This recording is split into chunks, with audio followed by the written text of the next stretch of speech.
Olá, tudo bem por aí? Como estamos? Vamos chegando para cá. Estamos dando continuidade à nossa jornada de autoconhecimento sistêmico.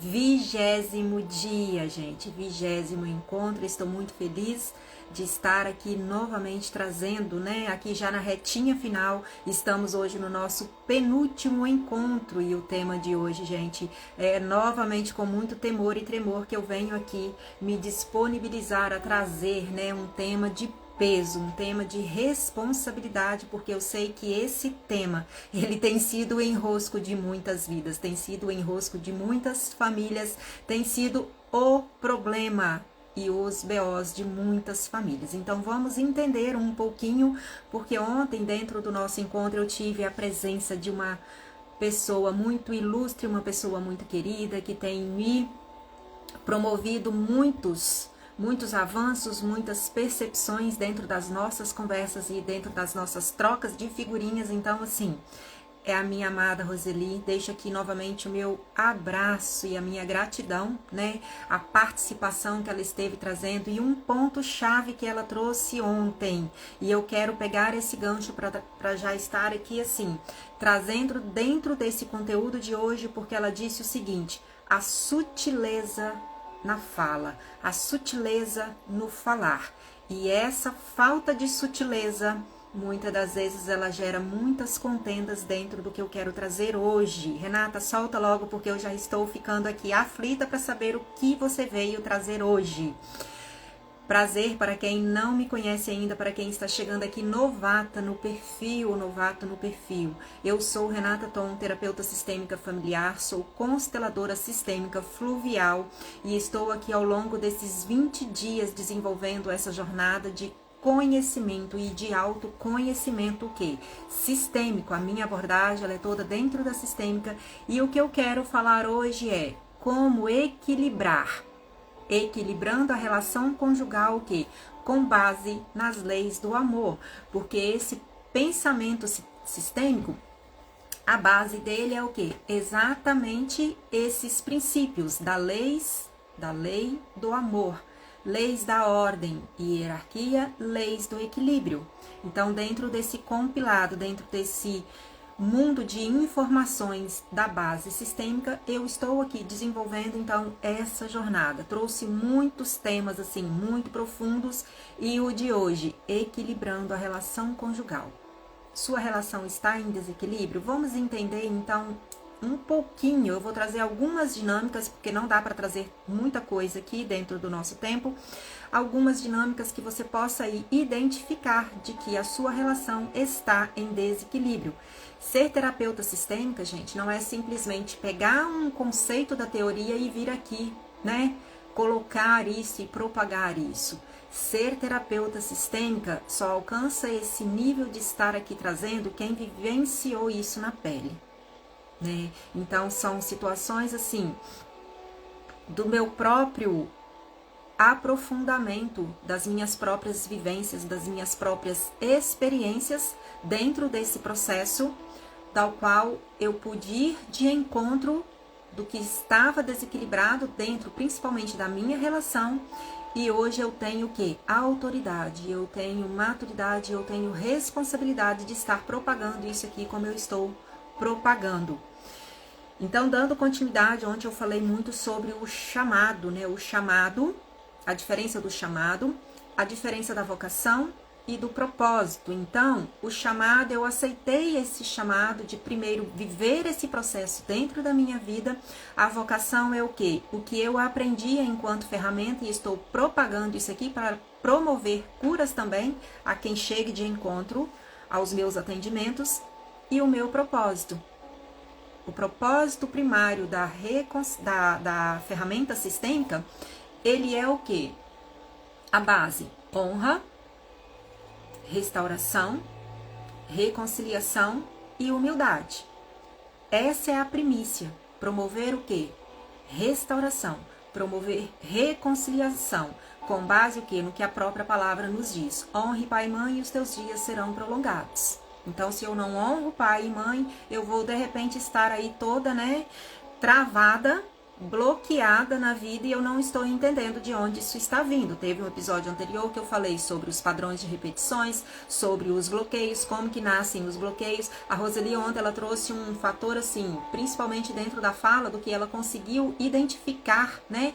Um comportamento que ela tinha, que ela era bloqueada porque era taxada como faladeira demais, e ela está refinando, ela está moldando essa fala dela para então colocar a voz dela no mundo dentro do propósito dela, porque ela já descobriu que o propósito dela é estar promovendo cura em outras mulheres.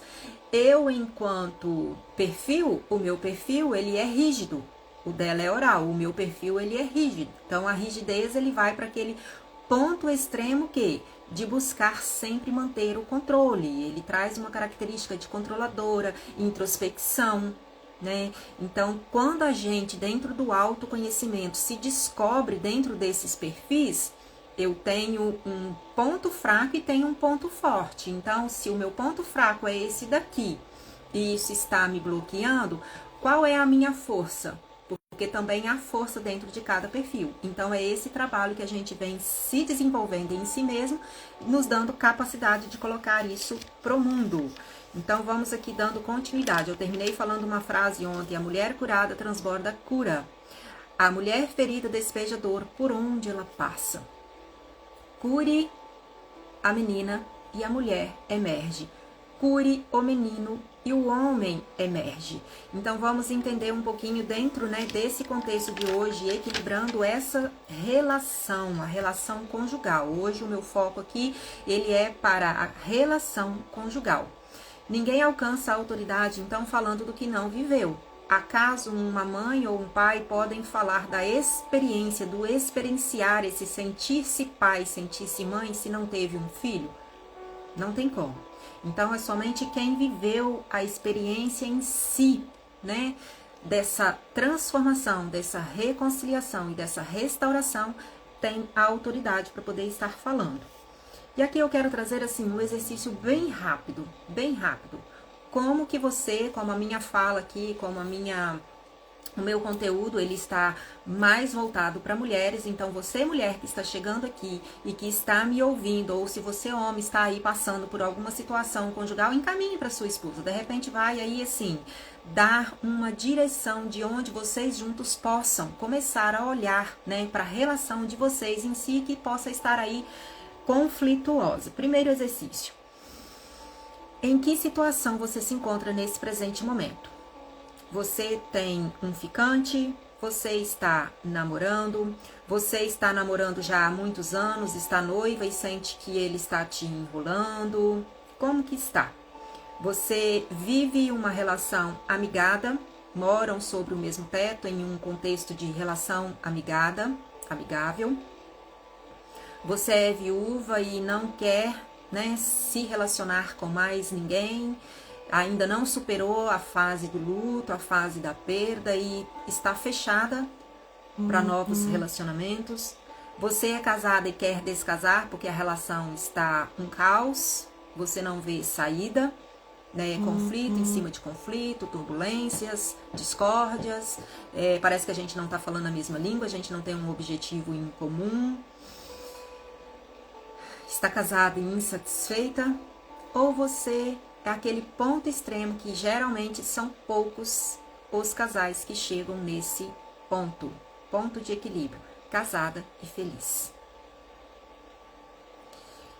A insatisfação, quando a gente olha dentro de um contexto de relação, eu estou insatisfeita com a minha relação, a insatisfação, ela começa o quê? Na perda de admiração pelo outro.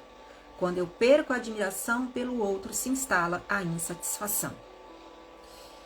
Esse último cenário é o sonho de consumo da maioria dos casais. Eu falei um pouquinho num episódio anterior que o nosso sonho da construção de um lar, da construção de uma relação conjugal, né? O nosso sonho de casar, na construção desse sonho, nós vamos ser acordados nos nossos maiores pesadelos.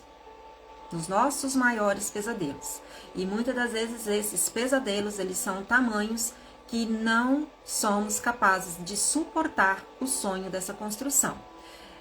O índice de divórcio no primeiro semestre de 2025, o IBGE ainda não tem esses dados, né, para nos informar. Eu fui fazer uma pesquisa ontem e, com base no ano de 2024, as estatísticas apontaram 4,9% de aumento o índice de divórcios. O índice de divórcios com base 2003 para 2024, 4,9%. O que isso quer dizer, Renata? Isso quer dizer que para cada 100 casais que se casam, 47,4% chega ao ponto de um divórcio com menos de 10 anos de relação conjugal. Menos de 10 anos. Ou seja, é o que eu venho falando que hoje, né, a gente não consegue mais olhar e ver aquelas relações aí que completam uma boda de prata, uma boda de ouro. Tá muito raro a gente conseguir vislumbrar uma boda de ouro. Qual é a causa primária? Qual é a causa primária que levam esses casais, então, a essa ruptura? Eu participei de um intensivão de finanças bíblicas agora no mês de maio, 28 dias de intensivas, aulas intensivas. Todos os dias, dentro dos princípios de base, dentro da Bíblia, com relação ao quê? A finanças, né? Se a minha situação financeira não está boa, então vamos aprender um pouquinho o que eu estou fazendo, e o contexto que ela trouxe foi muito forte pelo seguinte: Deus já nos deu tudo pronto, porque existem 2 pontos base, a participação de Deus e a minha participação. Então, se eu não estou alcançando os meus objetivos dentro de determinada área, e se eu entendo que Deus está no controle de tudo, e eu fui para um ponto de confronto logo no primeiro episódio, ou no segundo, não sei, exatamente, se Deus está no controle de tudo, olha para a tua vida. Como está a tua vida? Como está a tua vida? Então, se Deus está no controle de tudo e você está à frente de um divórcio, para assinar um divórcio, ou numa relação de insatisfação, e em conflitos e em contendas constantes com seus filhos, a situação financeira nem se fala, um caos. Será que isso é o que Deus quer para você? Porque se Ele está no controle, então como se diz? Tudo bem, Senhor, eu aceito. Mas e a minha parte, e a tua parte? Está sendo feita? Então ela trouxe dentro dessa perspectiva. Se Deus já fez a parte dele, já nos entregou tudo pronto, 1%, né, que é a minha parte, a minha parcela de fazer, será que eu estou fazendo certo para alcançar os meus objetivos? E pasmem, as estatísticas apontam que a causa primária que levam essas relações ao término, dentro das estatísticas de pesquisas, é exatamente esse fator financeiro. As dificuldades financeiras. O segundo ponto, entra a falta de comunicação. O terceiro ponto, então, que seria o quê? O terceiro fator, a traição. Mas teve um conteúdo que eu trouxe falando um pouquinho, que quando a gente chega no quinto ponto, então, para nos colocar nesse lugar, né, da conclusão, a incompatibilidade de gêneros, houveram 4 fatores anteriores que nos levou para essa conclusão final. E quais são esses 4 fatores? Despolarização, empilhamento emocional, perda da paixão física, perda do comprometimento um para com o outro. E aí, então, eu vou chegar e dar a sentença. Nós somos incompatíveis, nós temos incompatibilidades de gêneros. Então, por isso, essa necessidade, essa importância de que há um novo caminho, há uma nova forma, então, de caminhar, e é entender a raiz do porquê a minha relação está disfuncional, do porquê a minha relação está em desequilíbrio, o que acontece dentro dessa relação que coloca a minha relação a gerar os efeitos para o menos e não para o mais, né? O resultado a gente se observa como? Pelos efeitos. Os efeitos estão promovendo para o mais ou para o menos. O casamento é o reino do equilíbrio. E a lei que mantém essa relação saudável e funcional é o quê? A lei do equilíbrio. A primícia, a base, a lei do equilíbrio. Esse é o fundamento que nos leva a compreender os movimentos que eu preciso fazer, então, se a minha relação está desequilibrada. Esse fundamento é o que nos leva a entender o que eu preciso fazer para voltar essa relação, então, para o equilíbrio. E o que são, então, o fundamento ele vai revelar o quê? As dinâmicas. E o que são, então, Renata, essas dinâmicas? O que são essas dinâmicas? Eu trabalhei um trabalho ano passado, exatamente com muitas dinâmicas dentro dessas posturas internas, principalmente frente a pai, frente à mãe, que vai me gerar o quê? Uma projeção frente ao parceiro. Eu trabalhei muito isso dentro dessas dinâmicas. O que são essas dinâmicas dessa relação? As dinâmicas da relação é o que acontece nessa relação. É exatamente o que eu vivencio dentro dessa relação. Ou seja, é o comportamento das pessoas na relação. E muitas das vezes esses comportamentos, eles acontecem de forma o quê? Inconsciente. Inconsciente, porque é o inconsciente que nos move. É ele que nos move. E até você se tornar consciente, o inconsciente irá dirigir a sua vida e você chamará isso de destino. Ah, será que o meu destino é estar em uma relação fadada ao fracasso? Como identificar, então, essas dinâmicas? Através das ferramentas, através dos atendimentos, a gente tem como ali, no momento do atendimento, identificar essas dinâmicas de onde está instalado, então, essa raiz do desequilíbrio. E quais são, então, essas técnicas? Eu relatei aqui dentro desse conteúdo, né, que tem as dinâmicas sistêmicas que eu trabalhei, a própria constelação, eu tenho aconselhamento sistêmico, eu tenho meditações de alto impacto, eu tenho sessões de âncoras, eu tenho para apresentar meditações guiadas de alto impacto, de alta percepção. Então, são ferramentas dentro do meu chamado, né, que eu estou utilizando para promover o quê? Tomada de consciência dentro das posturas. A técnica revela, então, o quê? O fundamento para que eu consiga mostrar para você, te gerar uma tomada de consciência para que você possa, então, começar a fazer um movimento diferente. Dinâmicas são o quê? O comportamento revelado dentro da relação. E quais são os fundamentos a respeito, então, o quê? De uma relação conjugal. Aqui eu quero trazer alguns pontos base para desmistificar um pouco e nada contra aí aos modelos de família, aos modelos de relações que existem hoje. Isso é opção de cada um e eu não quero aqui entrar num mérito. Mas o que eu quero trazer aqui é o modelo que configura uma relação padrão. Uma relação com potencialidade, com grande potencial o quê?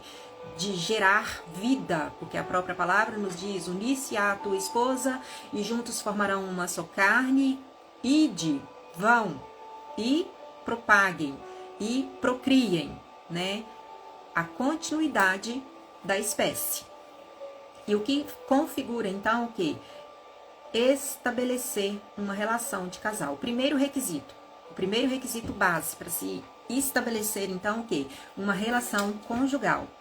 Relação de iguais e diferentes. Relação de iguais e diferentes. E aqui eu não estou dizendo iguais 2 homens ou 2 mulheres, não é dentro desse contexto. O que eu quero trazer aqui é o fundamento, o que é uma relação de iguais dentro de uma relação conjugal. Esse é o pré-requisito base. Diferentes porque somos iguais perante Deus, mas cada um tem a sua funcionalidade específica. O homem funciona de uma forma, a mulher funciona de outra forma, tanto a nível emocional, quanto a nível comportamental, quanto a nível sentimental. Cada um tem a sua forma de funcionalidade. O homem é racional, a mulher é emocional. Então, esse ponto de divergência, somos diferentes. E muitas das vezes, se eu vou querer que o meu marido seja o meu ouvinte, não vai funcionar. Se você quer um ouvinte, você tem que ir para terapia. E nem a tua amiga é capaz de ser a tua ouvinte, porque de repente você tá passando por um conflito aí na relação conjugal e você chega lá, a sua amiga te dá uma faça isso ou faça aquilo, e aí depois o negócio enrosca no final e a sua amiga vaza. Então, buscar ajuda é buscar ajuda em quem tem condição e potencial de entender para te dar uma instrução precisa. Para te dar uma instrução precisa. Então, voltando aqui, o que configura então essa relação de iguais? É um homem e uma mulher chegarem juntos na relação. Como assim, Renata? Chegarem juntos? Ah, porque o meu marido é que me deu uma piscada antes e eu, como se diz, bobinha e inocente, fui lá e caí, fui fisgada. Não. É uma relação onde os olhares se encontraram juntos. Juntos. Porque se ele deu uma piscada, você também estava olhando na direção dele, ok? Concorda? Ou se foi você, ei, vem cá. Achei interessante, vamos aqui trocar umas ideias? Então, quer dizer, os olhares chegaram juntos, iguais, no mesmo tamanho, E tamanho aqui não é estatura, não é circunferência e não é idade. Chegamos juntos em pé de igualdade, com potencial de construir ou destruir uma relação. Nós chegamos juntos. Então, esse é o pré-requisito do que significa chegarmos iguais, de dois iguais. Aonde não se estabelece, então, uma relação de iguais. Filho, filha, para com mãe e para com pai. Isso aqui não é relação de iguais. Por quê? Pais chegaram primeiro, filhos chegaram depois. Então, pais são grandes, filhos são pequenos. Isso aqui não configura relação de iguais. E aqui, então, eu quero trazer dois modelos. Dois modelos, então, que configura que a relação entra, então, o quê? Em desequilíbrio, que seriam o quê? As primeiras desordens sistêmicas. A primeira desordem sistêmica é quando o homem chega grande na relação e a mulher chega pequenininha. Pequenininha. O que vai acontecer dentro dessa relação? Essa mulher vai estar muitas das vezes naquela postura de filhinha do papai e vai estar projetando nesse homem reivindicações que ela não teve resolvidas frente ao pai idealizado. Não é o pai real, o pai que ela tem, mas é frente ao quê? Ao pai idealizado, ao pai que ela gostaria de ter tido. Então ela vai chegar infantilizada na relação, na postura infantil. Nossa, mas ela é linda, maravilhosa. Tudo bem, mas como está a postura dela interna? Uma postura de menina infantilizada que chega frente a esse homem e aí vai gerar o desequilíbrio. E quais são, então, essas projeções? Ela espera que o marido seja o provedor, ela espera que o marido seja o ouvinte e o teu amparo emocional, ela espera que ele seja o teu cuidador e nunca a contraria, ela espera que ele faça todas as suas vontades porque ela vai viver dando ordens, ela espera que ele se torne o teu fiel condutor, porque ela vai viver totalmente na dependência emocional. Ela não vai conseguir dar um passo sozinha, ela não vai conseguir ir a uma festa de criança, levar o filho sozinha, porque ela vai estar na dependência que esse esposo a conduza e esteja presente, porque ela não vai se sentir segura.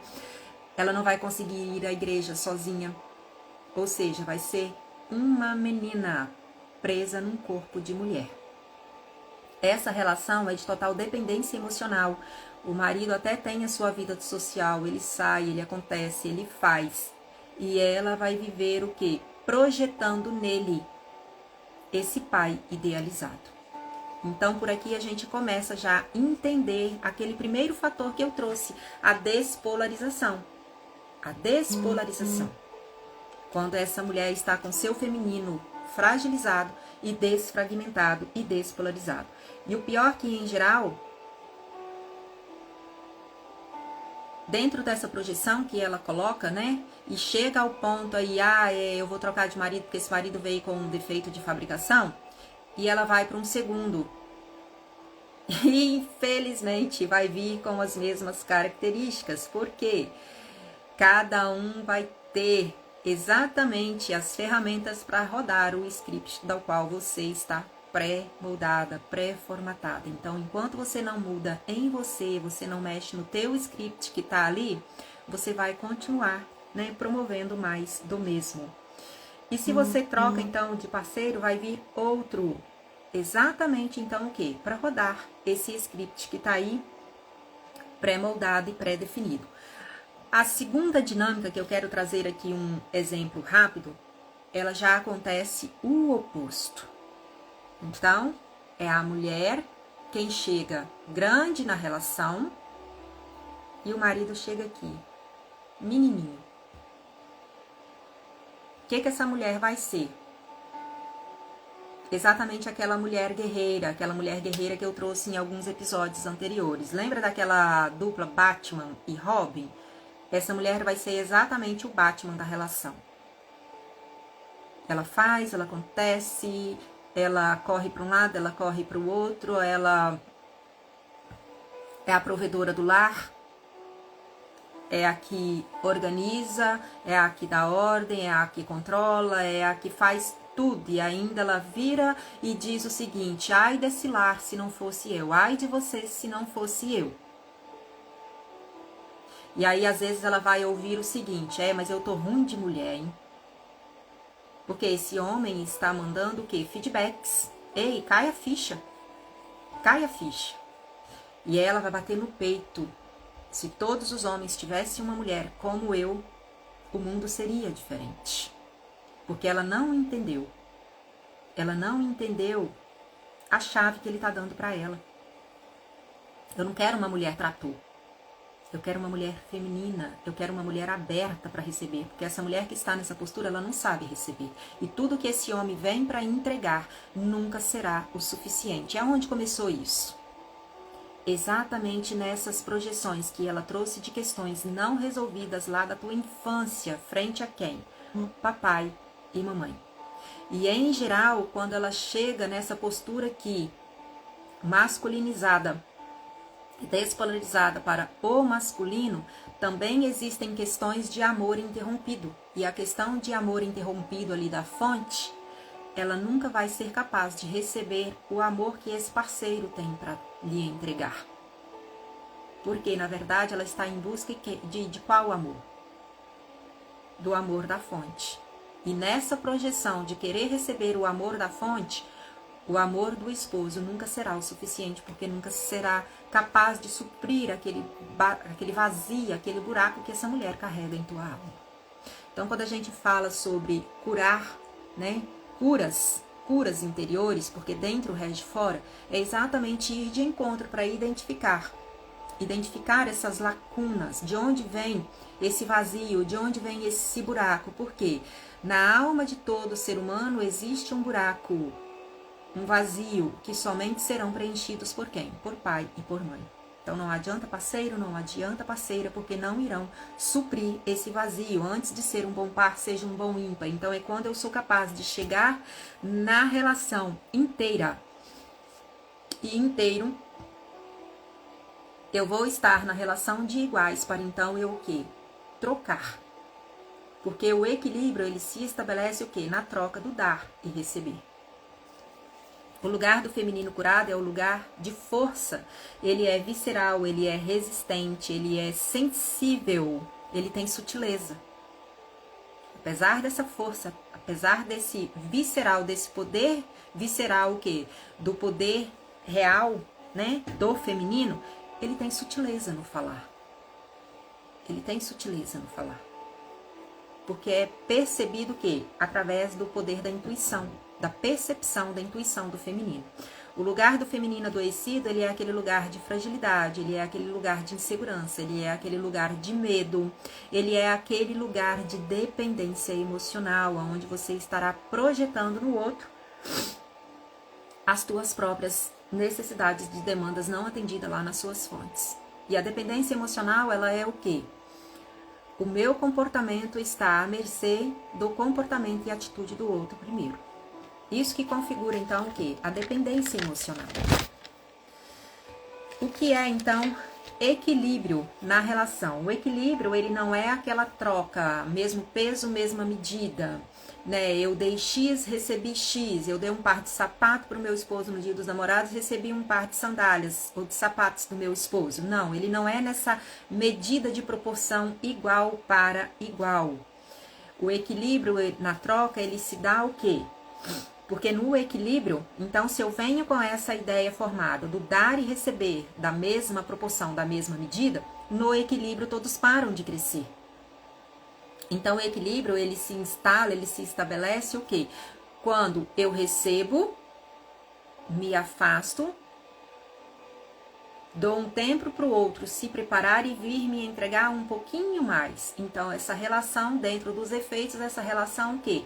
Os efeitos dela vai promovendo essa relação para o mais. É como uma dança aqui de um balanço. Você vai promovendo essa relação para o mais.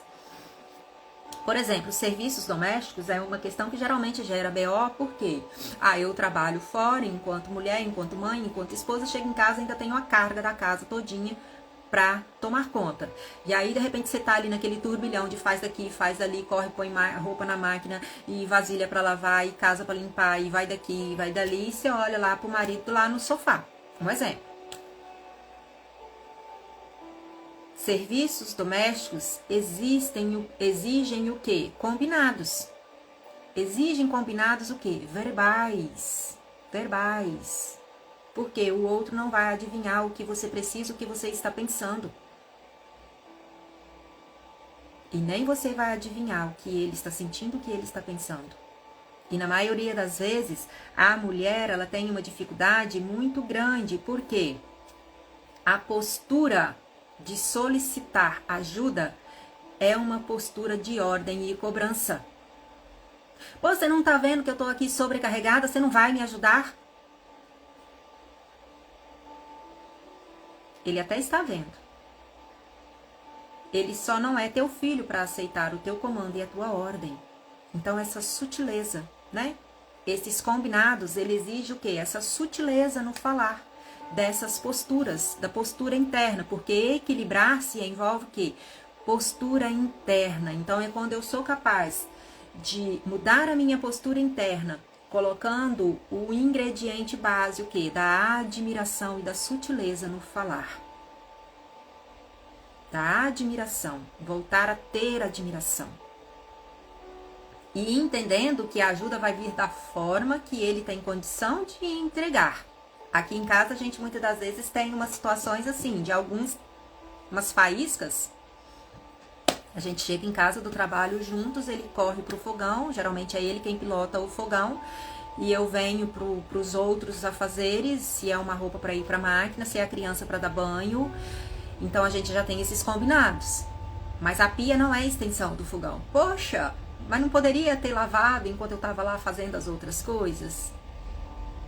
E aí a gente não entende que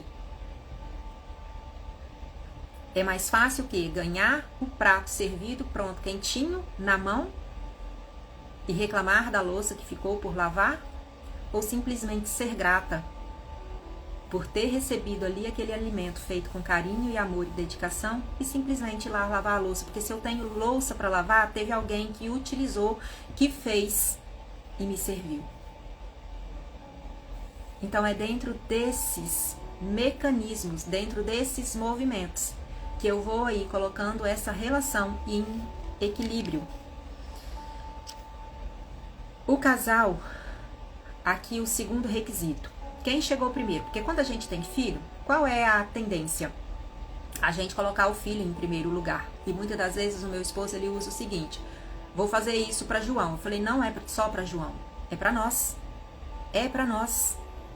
É lógico que a gente vai fazer um agrado para a criança, porque tem questões que um misto, um hambúrguer que ele gosta muito, isso vai, como se diz, acalentar mais aquele desejo e aquele gosto o quê? Da criança.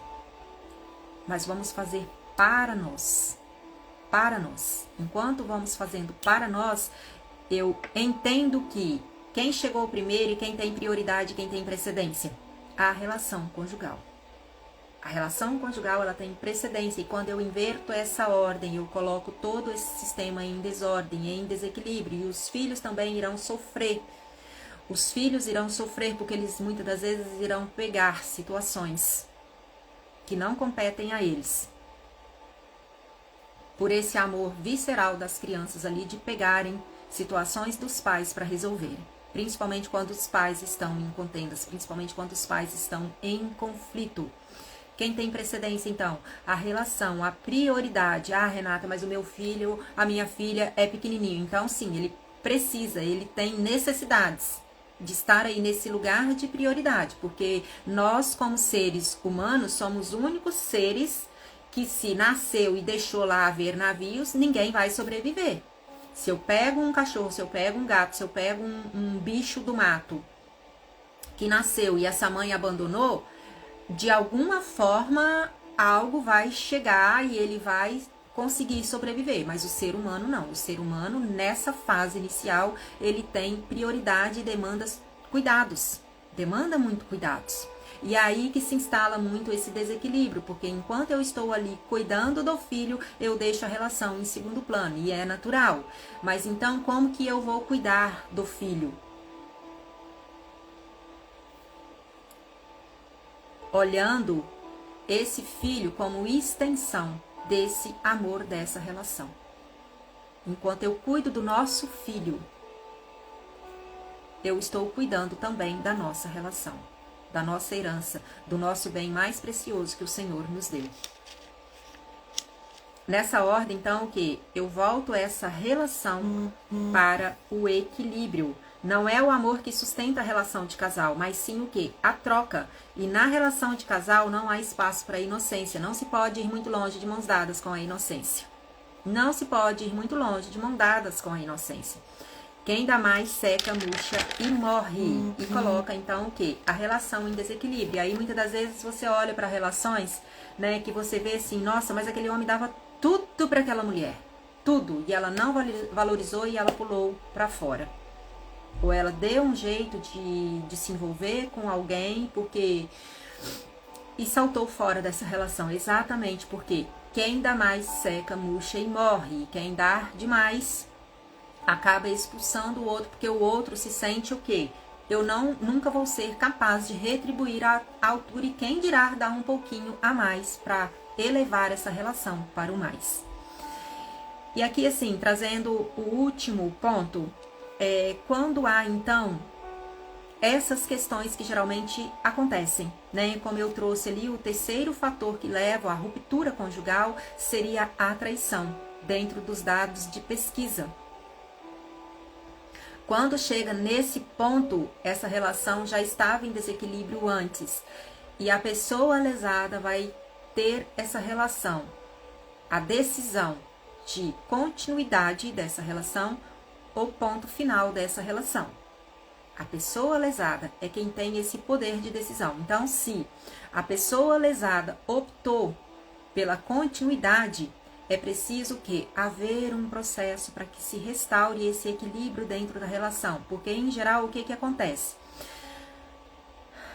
O primeiro fator que entra dentro desse contexto, quando a pessoa que errou chega e pede perdão. Em geral, o primeiro fator que se acontece frente a um erro, o outro reconheceu que errou, e na maioria das vezes, de repente nem em todos, mas na maioria das vezes o outro chega e pede perdão. E a pessoa ali, porque também tem fundos de dependência emocional, perdoa.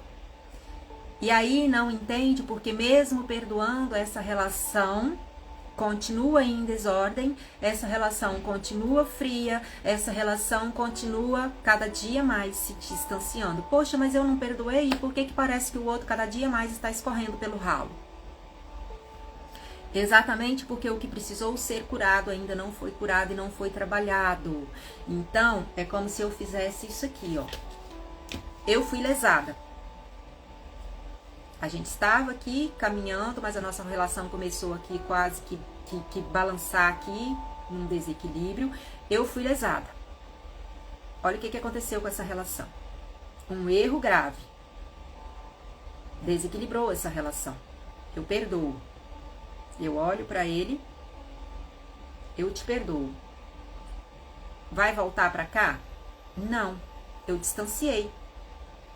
Eu distanciei mais ainda. Então, nesse distanciamento, quando eu me arrogo de ser bondosa demais, eu distanciei ainda mais essa relação. E aí eu não entendo por que esse outro vai cada vez mais se afastando.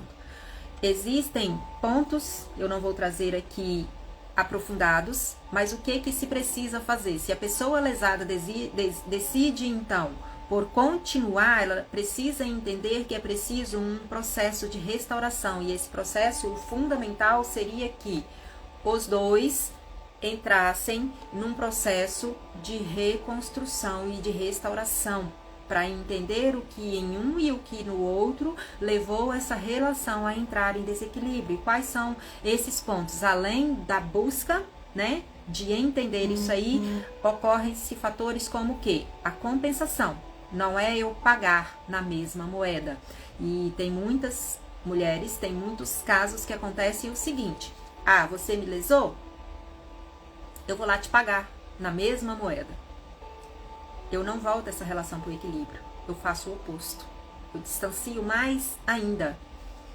Então, seria a compensação. A compensação é como se fosse algo, né? Por exemplo, se a dor do meu marido é colocar a mão no bolso e me dar um dia da mulher, um dia de beleza, se isso para mim, né? Para mim ou para você irá gerar como uma compensação, então toque no bolso dele. A reparação. O outro precisa então o quê? Reparar esse dono. É quando eu vou lá e toco no bolso dele, estouro o cartão, mas também com cuidado aí, porque senão vai entrar lá naquele desequilíbrio do financeiro também. Então, isso são situações assim. Aqui são exemplos que eu estou trazendo. A minha primeira mentora, ela falava muito sobre isso, sobre a compensação, sobre a reparação e sobre o quê? Principalmente curar essa dor.